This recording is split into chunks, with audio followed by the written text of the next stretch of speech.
All right, Sober Stories crew, I am so excited to have Payal here with me today. Thank you for joining us on Sober Stories, Payal.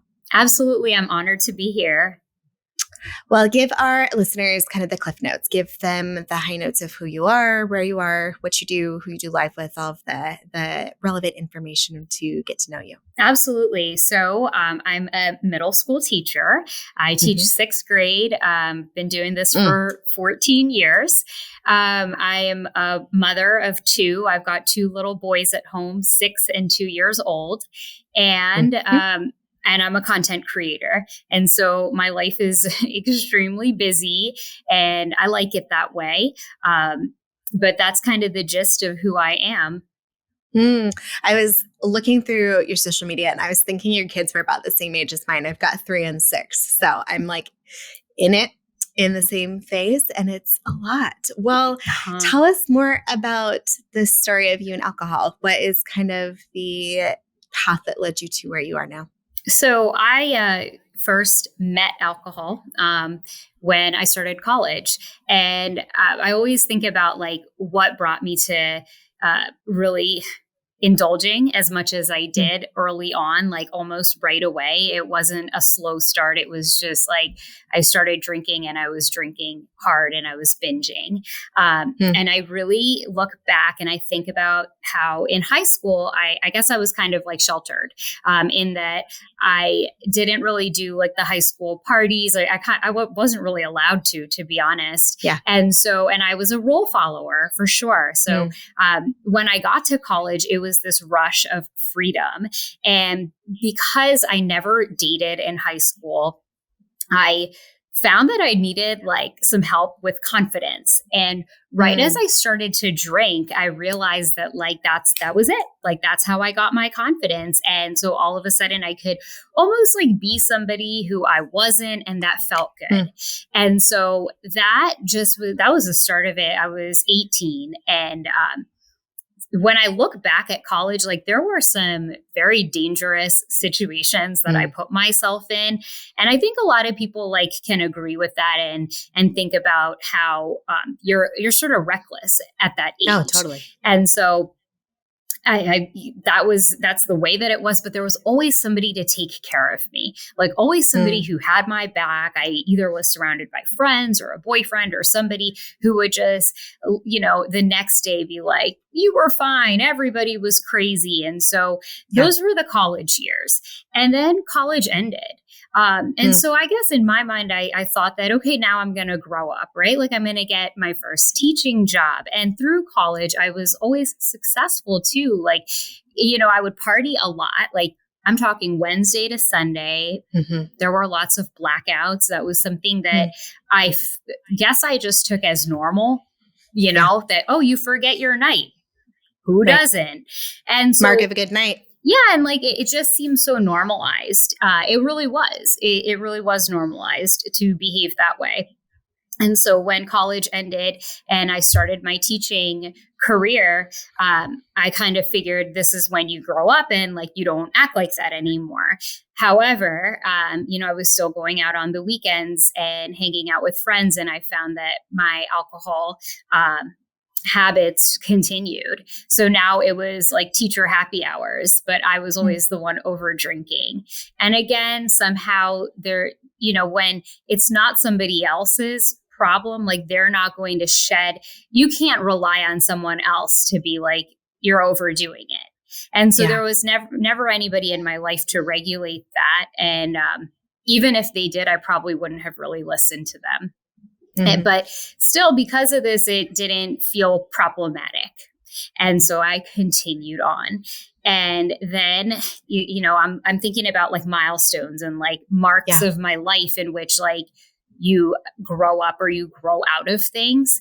So then I ended up meeting my husband. So we dated for a little while, but our relationship was also on the context of alcohol. We met at a bar. Our relationship was long distance for some time. So our visits back and forth were always celebratory.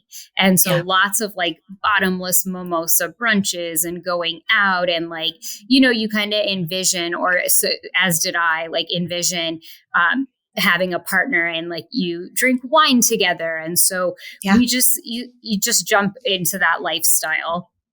And he's a drinker. And so we didn't really regulate each other. And again, there was always somebody to be like, you are fine. Don't overthink it. You're okay. Everyone's doing it. Everyone's doing it. And I just never really found that I gave myself those like red flags. And so anyway, we ended up getting married, and our early years of marriage were met with friends who also liked to party and go out, continued. Then I had my first son. He's 6 now. So this is back in 2016. He was born. Through the pregnancy, of course, I didn't drink, but I missed it. Like I was always like, I can't wait to drink. And so it's just always been so glorified. Well, the interesting thing is that like when I became a mom, again, a point where I thought I would like regulate myself. Then I was met with like mommy wine culture, and it was almost something, it was almost something that I didn't expect, but now like there were moms wanting to meet up for play dates, and it was all circulating around wine. In our group of friends, my husband and I were the first ones to have a kid, and we really sort of like honored ourselves for being like the ones that could balance being parents but then also like having a good time. We would kind of grab our kiddo along, Carter, our first son, like, and he'd like join us everywhere. We would take him out, maybe not to like bars at night, but like we would definitely go to restaurants, and we'd be like pouring wine and drinking. And so we were at parties with our friends, and he was always around. And it was something that we like patted ourselves on the back. Like, we don't have to stop having fun just because we're parents. And I think about some reckless decisions around that as well. And that's heavy on me, because those are things that I know I can't take back. And I'm just very grateful that for how it maybe could have ended up, it didn't.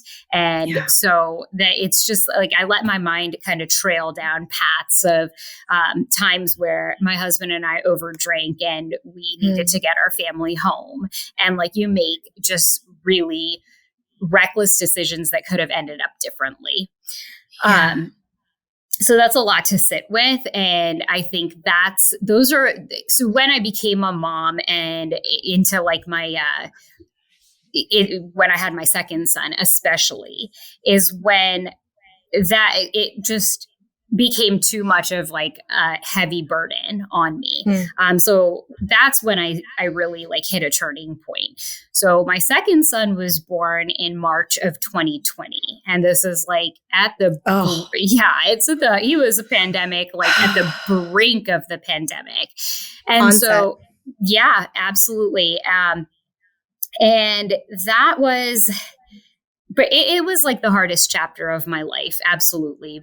Beyond doubt. So as a teacher, the pandemic has been very, very difficult the last 2 years. And so right at the onset of it, when we had to shift immediately, given like absolutely zero notice, we shifted immediately to online teaching. And so huge learning curve there. And then I have my second son, and this leads to like a summer that none of us predicted. And the heaviness of that, many, many people felt it. And I know a lot of people leaned heavily on alcohol. And so we did too. I mean, even though we had a newborn at home, like in evenings, like we would be indulging. And I just found myself leaning on alcohol, not so much anymore for like fun and entertainment, but now it was like my survival. And I'd never seen it that way. I never, because I knew how much importance I placed on alcohol, and I can see that very clearly now. But I was always one of those people who just like, I have fun with it. It's not like I have emotional issues that I need to solve through alcohol. But when my second son was born and we were in this isolation, I realized it's always been a lot more emotional than I perceived. And so this is when I was leaning on it, and my husband and I were like kind of at odds because, well, we're in isolation and we have our 2 kids at home, and we were just like, it was a very stressful time. So we were not jiving the way that we always have. And so then like alcohol was an escape. So each night I would just be like, okay, let's grab for the wine so that like I can make myself feel better about life at this time. And that's like as well when I was feeding my son, the newborn, like I was trying to, get in a groove with breastfeeding, and I would end up like tossing milk, and I can't believe I did that because it's so valuable. But oh my God, it's excruciating to think about. It is. And I can't believe that that's something that I did. But you can also kind of see very clearly where I was placing priority. That's the truth of it. I was prioritizing my mental release and drinking over feeding him. And yes, did we have formula? Yeah, we did. But it's like a deliberate decision that was being made. And so that's kind of tough to reflect on. And so I could feel my emotions just rising. I could feel like the postpartum stress. This is like midsummer now, and I'm thinking about heading into this school year where like nothing is decided. We have no clue how we're entering the 2020-2021 school year. I'm coming off of like a shorter maternity leave than I thought. So lots of things bubbling up in me, and I was feeling super overwhelmed, and I was feeling very, very low. And to the point where I have 2 sisters, and they were like, I think that it's probably time that you talk to somebody just to like sort out some of the things that are going on with you. And so I decided to make an appointment with the therapist. And so after making that appointment, it was a virtual. So we got on the phone, and I was just kind of sharing and unloading on things that I felt were going on with me. And somehow I came to the fact that like, well, my husband and I are always arguing, and like the only thing we have in common is that we drink together. And she was like, wait a minute, why do you say that? Like, let's unpack that. And I was like, oh, okay, let's unpack that. Yeah. I was like, all right, let's go ahead and unpack that. So here we are unpacking it. And she's like, tell me how much you drink. And I'm like, for the first time, I was just really honest about it, because I think that I was always covering up how much, I'd always be like, oh, I was always lying and manipulating my way out of these types of conversations. But she is a therapist that I didn't even know. I don't even know what she looks like because we're on the phone. And so I was like, okay, well, I mean, we drink like, I don't know, like we drink every night, probably like at least like several times a week. She's like, okay, well, how much are you drinking? And so I'm like, I don't know how much, but like, we just drink because like, that's something that we enjoy doing together. And she's like, I'm going to be honest with you. That doesn't sound too safe for like having 2 little kids at home. And I'm going to tell you, like that line right there, I'll never forget what it felt like when she said that she held me accountable to something that was going on for a really long time. And she's the first person, and maybe it took a stranger to hold me accountable, because all of a sudden I felt very put on spot, but like there was no defending it, and it's like a gut punch. It was a gut punch. It was absolutely 100% a gut punch. And so honestly, the next day I was like, I'm taking a vow. I'm not going to drink. And so, and at that time I was like, I can't, like, she literally just told me that my children aren't safe. And the thought, because she's right, they weren't safe when I was drinking at home. And so the thought of something happening to my kids, and the thought of I can avoid that. So like if I can avoid that as their mother, I need to. And that was it. That is all that needed to be said. And it was August 24th was the next day. And I have not had alcohol since that day. It was August 24th, 2020. And for me, I know that that's not the case for everybody. You know, not everybody says like, okay, on this day I stopped drinking. Like some people have to like wean off, and everybody's story is different. But when I still think about those words, it's still a gut punch. Like, and I revisit that kind of often because I don't want to forget what that felt like. I don't want to forget what that gut punch was like. And I know that alcohol is it's not an option for me. I've had many people in my life, like, you know, with good intention tell me like, well, you can probably drink down the line. No, like not for me. Because I know my relationship with alcohol. This wasn't the first time that I had attempted to quit. I think it was this particular journey in quitting was, it was a lot different because I was very clear with myself about some of the dangers around it and like what I was doing to my life. But previously I had tried several times. I'm not going to drink for a month. I'm not going to drink for 3 months. But it was, you know, it was always kind of superficial. It was, I want to lose weight. I want to get fit for a vacation. So I'll drink on the vacation, but leading up to it, I won't. So these were all like very superficial, in my opinion, like ways of trying to quit. And there was never anything deeper. This time around, I like hit on some of the emotions behind it. And there are reasons for why I was drinking the way that I was drinking. It wasn't just for fun. It was an escape, and it was escaping something in my life. And then I, you know, through my sober journey like every week that kind of went by, I was learning more, reading more.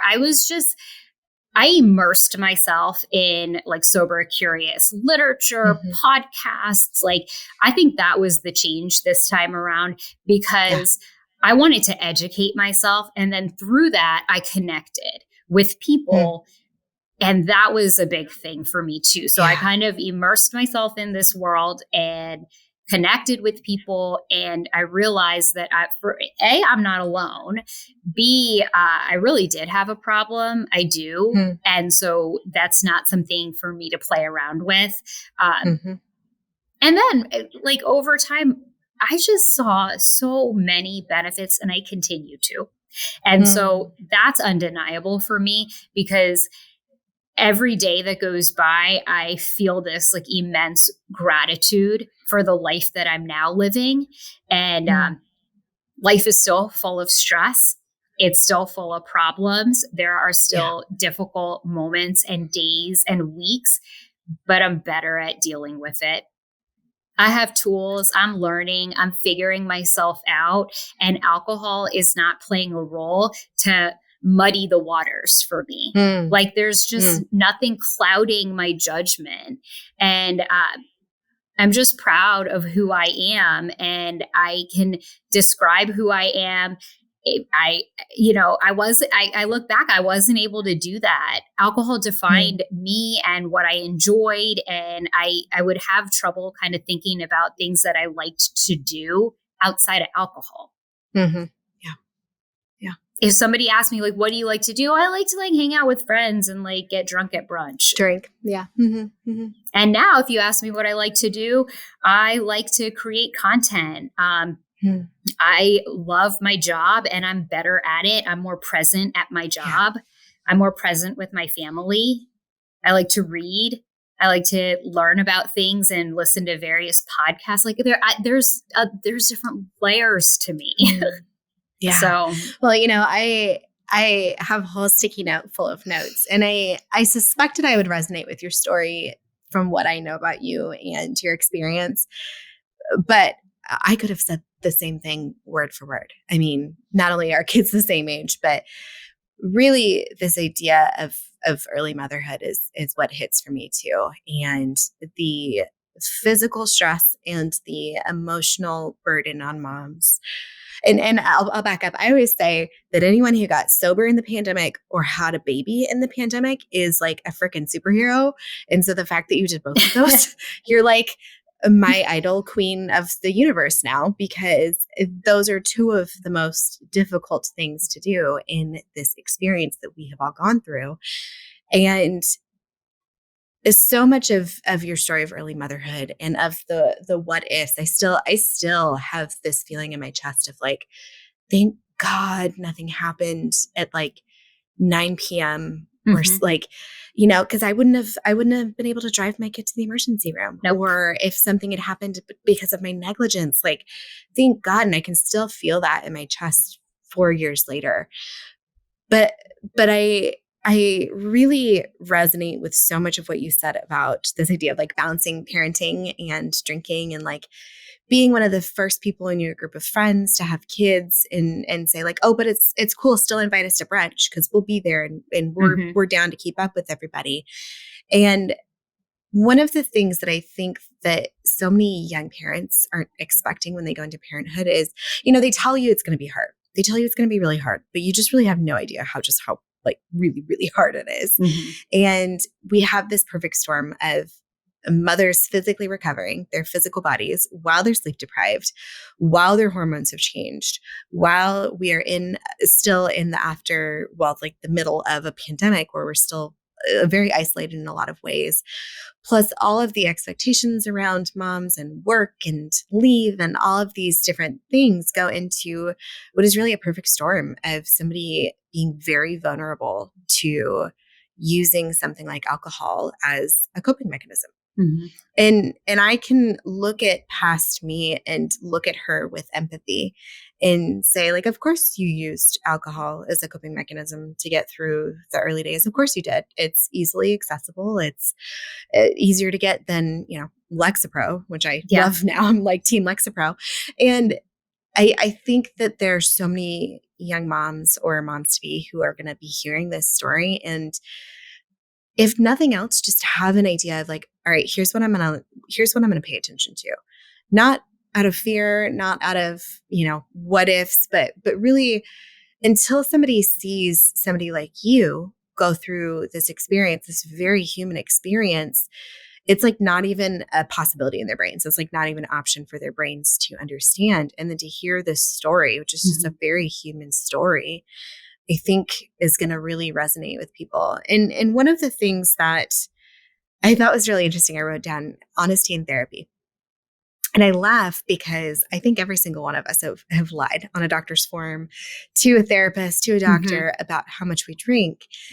But we can't really lie to ourselves. We can't really ignore the fact that we are drinking above CDC recommendations or whatever. You said that you, from kind of the beginning, have always overdrank or drink differently. Did you ever notice any red flags for yourself when you were younger, or was it just so normalized in your life? I definitely noticed red flags because I would be the one that would black out, and then I would lie to the people around me and be like, yeah, I remember coming home.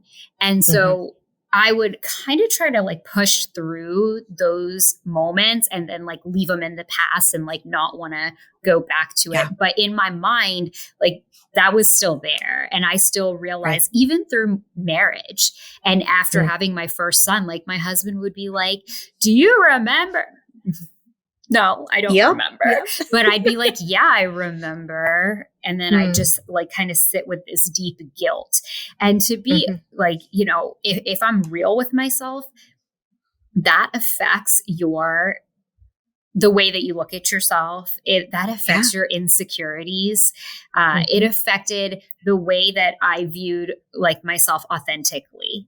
And so I didn't realize over the course of my drinking life how much damage I was doing to my self-image of like how I perceive who I am. And now that's become very important to me. I want to live a life that I'm proud of. I want to wake up every morning and my opinion of who I am is the most important.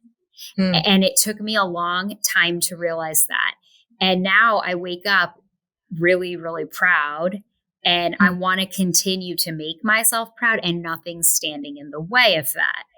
Alcohol was always standing for me. Alcohol was always standing in the way of that. It affected how I viewed myself as a mother too, like how capable I was as a mother. And my husband's like very hands-on and helpful, which is amazing. But sometimes I'm like, I want to be doing more as a mom. And so when I was drinking, I would become like, because he was like the caretaker. So he was caretaking for the kids, but then also me. And so now I felt less of a mom. And that impacted my insecurity so much. So I don't know, that it's been this like huge revelation for me. It's been a growing process, and definitely I've seen just a huge like spike in my confidence as a person. Well, isn't that so interesting? Because at the very beginning, you said in college you started to drink for confidence. Yeah. And then it yielded insecurity, and then not drinking has given you confidence. Yeah. What a cycle. Yeah. What a cycle. And it's so interesting that we go into this with this idea that alcohol is giving us confidence. Of course, it's loosening our inhibitions, but it's not. What it does long term is it really starts to impact our self-worth and the way, exactly what you said, like the way you view yourself and your ability to keep promises to yourself. And this experience of, it's so interesting that you talk about like lying about remembering the night before. One of my girlfriends and I used to call it the fear of like, what did I say? What did I do? But just like pretending like everything's cool and waiting for somebody to be mad at you. Yes. And if they didn't act mad at you, then you were cool. And like, we joked about this crippling anxiety that we would get the next morning after blacking out. And, blackouts are really interesting. I have looked into the science more to understand why some people are more prone than others, but I was very prone to blackouts. So I would like pick fights with my partner, and I would like just, I most of my drinking was done on the couch. So it was just like stupid shit at home, but I would never know the next morning. It's like, what fight did I pick? What did I say? How did I do something to damage this relationship? And just wait and see if anything came up. One of the things you talked about is that you and your husband met at a bar, and drinking was always part of the relationship. Does he drink now? He does. He is still a drinker. So that is actually something that I think is challenging for somebody who gives up alcohol. It's something that you don't think about, because our relationship was very much like, I don't want to say it was based on alcohol, but it was such a big part of who we were together. Yeah. When I made the decision to completely 100% on August 24th, 2020, give it up, it shook up his world. And so our relationship has gone through some like chapters since then. This is a while ago. It's been like a year and a half.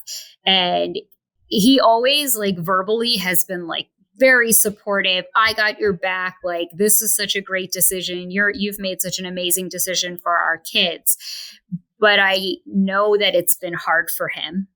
And I push him to be honest with himself. Like, I'm like, be honest with yourself. Like, this is hard. And it's not that you resent me, but we have to talk about what this has done to our relationship, because it changes what we want to do for fun. Yes. And because he doesn't over drink regularly, like he's kind of like, okay, but I want to like go out and have a couple drinks and I can handle it. But now that's not something that you really want to do. And he's one of those two as a drinker where regularly, like, he can go just having like a couple of drinks and manage it and be totally safe and fine. But then there are moments in which he indulges, and like it might be a party or with friends, socially, like goes overboard. Those moments are very hard for me. And they continue to be. And I've been like honest with him about this too. And I'm like, that's fine that you want to do that, but when I watch that and I'm observing it, and now like I've become very well informed of the science behind what you're doing to yourself, right? Like, so I'm like, Totally. why would somebody want to indulge and then wake up the next morning and feel miserable? And why would you want to do that to your body? And you're so amazing without alcohol. Why would you even want it to impact you? So because you go through this transformation of your entire thought process is altered, it's the way that you view almost everything in life. And so, you know, and we're still like wading through that. To be honest, like we're still figuring that out. And it's a lot of communication. It's a lot of, and, you know, I don't brush things under the rug.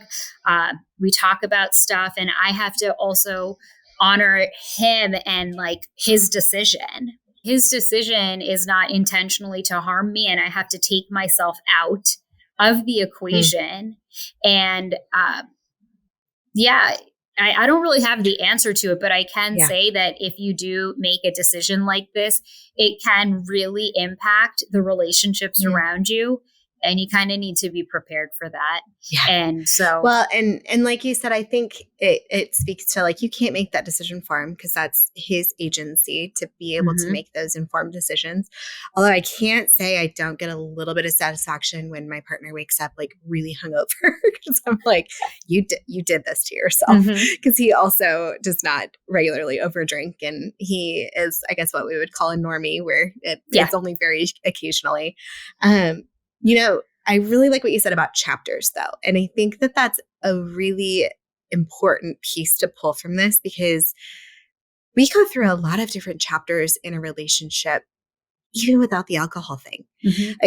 One of the things that I try to tell the people I work with and the people that I coach is like, all right, let's zoom out and think about the longevity of this relationship and all of the different stages it has gone through. In many ways, especially when it's a long-term relationship, we have grown and evolved and changed in a lot of different ways. And this is a big one. But there are other examples, like parenthood's a really big one. Or a job change, or a move, or somebody like loses a parent and becomes the you know, adult in the family, or whatever. We go through a lot of different life changes. And I like thinking of them as chapters, like you said, because every relationship is going to evolve. Every relationship is going to grow. And when we can get a little perspective on it and understand this is one more chapter, this is a new chapter. It doesn't have to be the one that tells the whole story. It doesn't have to be the title of the book. This can be a chapter that we can work through. And the other thing that I teach with my work is about renegotiating the contract. So if we think about every relationship that we are in has an unspoken contract. Well, I mean, I guess if you're married, there's legally a contract there too. But we have these unspoken social contracts between one person and ourselves. And we have negotiated the terms of this contract at the beginning of the relationship. When we entered into this agreement, we understood how each other was going to show up. We understood what our relationship was to each other. And this can even be friendships too. And we had a set of rules and set of terms. And when we have removed alcohol from the situation, we have changed the terms of the contract. So when we change the terms of the contract, of course, it's going to impact the relationship. Of course, it's going to make everything feel new or unstable or different, or even sometimes like upsetting to the other person. But that doesn't mean we can't renegotiate the contract. That doesn't mean we can't tweak it. We can't amend it to be something that works for both parties. And I like that you're frank about the fact that it's ever evolving and that it's not fixed yet and that it's not settled yet, because I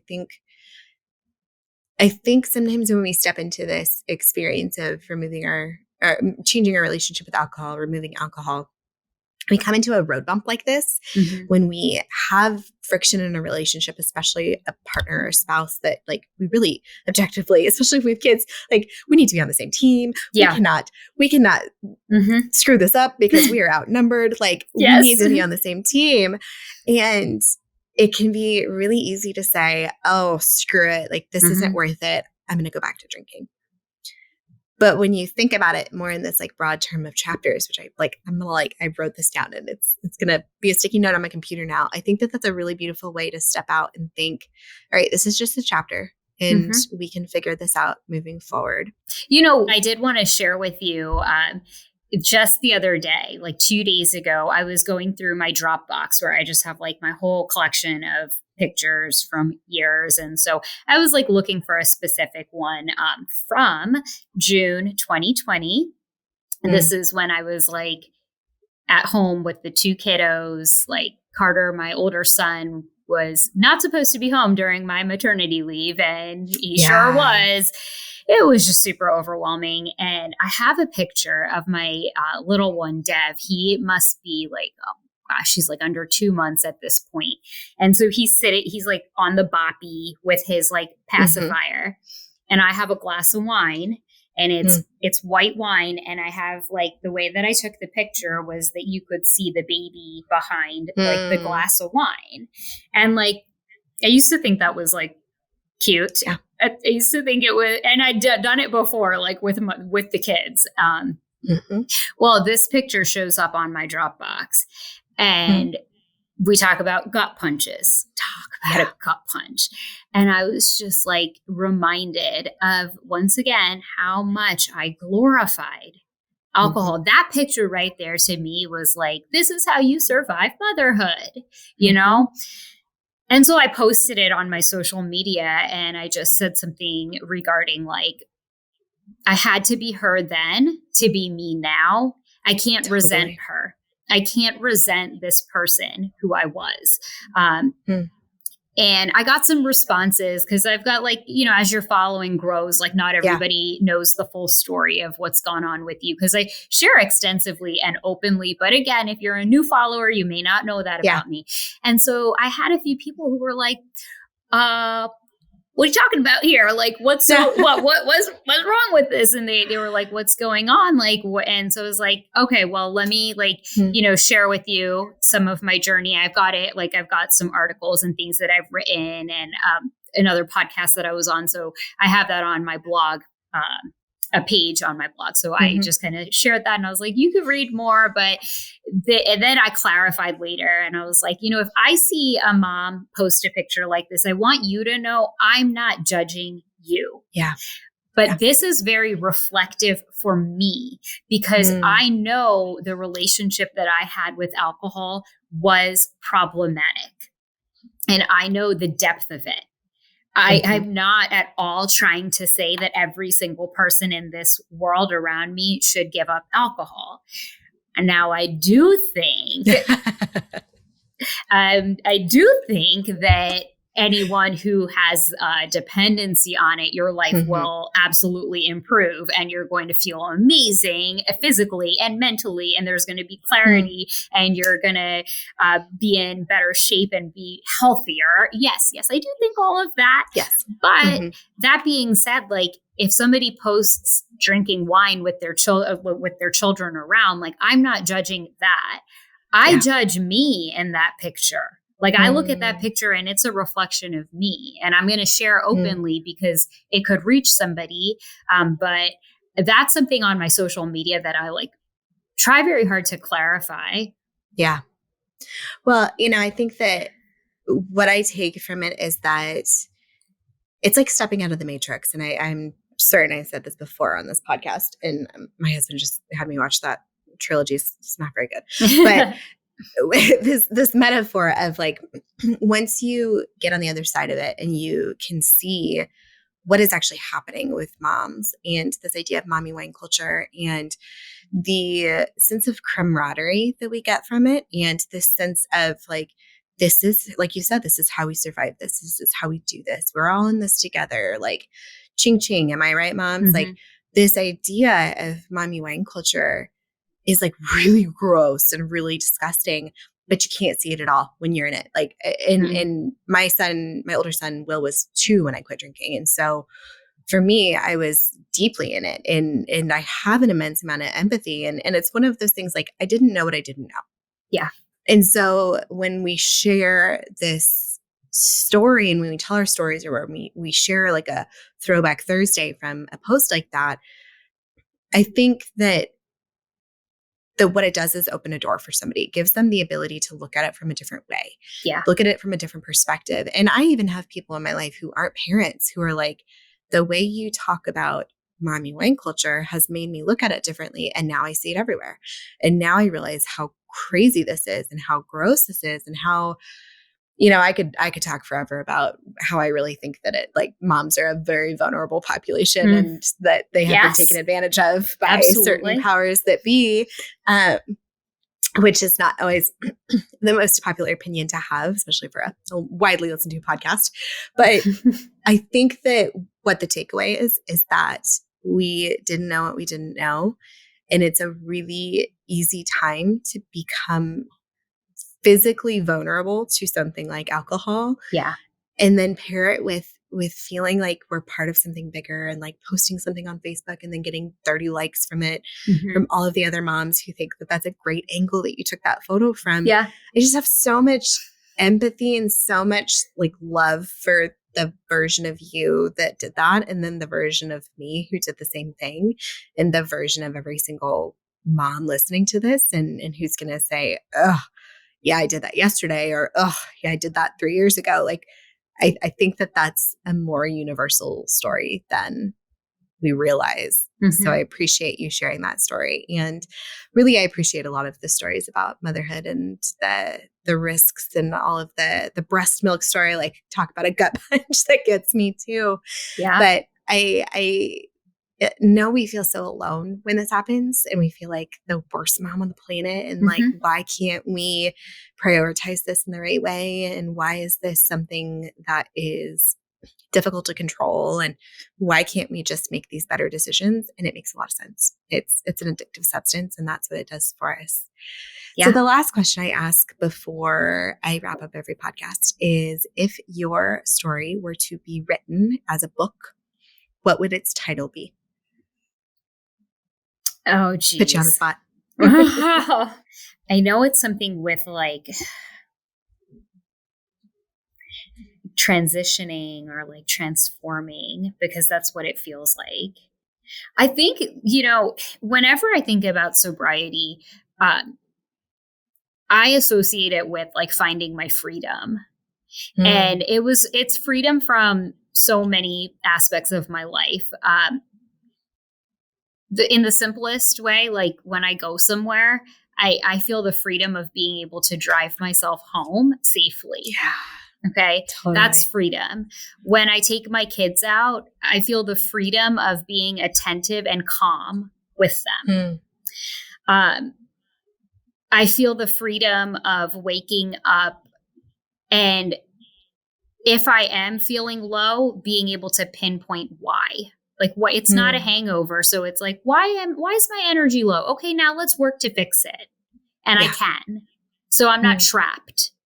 And so I think that, quite simply, it would be finding my freedom, because that's what I found. Like I feel free. I feel light.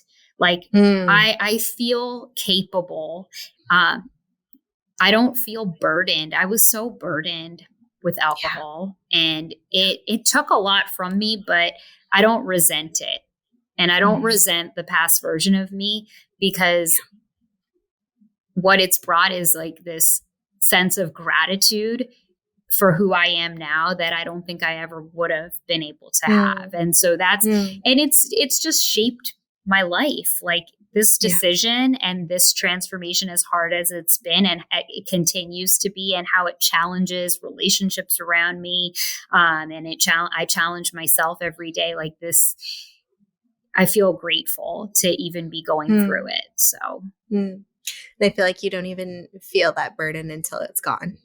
And then it's like this weight has been lifted. I love that. Finding my freedom. All right, Payal. Well, thank you so much for your story and for your time and just your candor and your honesty. I know that there are so many women, so many moms who need to hear this story today. I know where people are going to want to connect with you. How can they find you? What do you have going on in your world? So easiest way is on social media, Instagram. My handle's Payal for Style.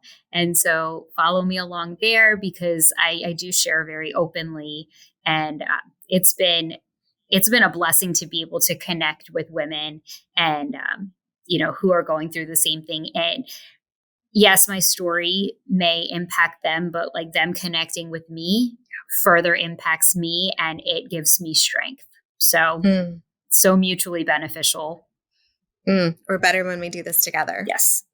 All right, my friend. Well, thank you so much for your time today. Y'all go check out Payal's Instagram. I like the rhyming as well. Yeah. That works for me beautifully. So I appreciate that. But thank you for your time today. And I hope you have a beautiful afternoon. Thank you.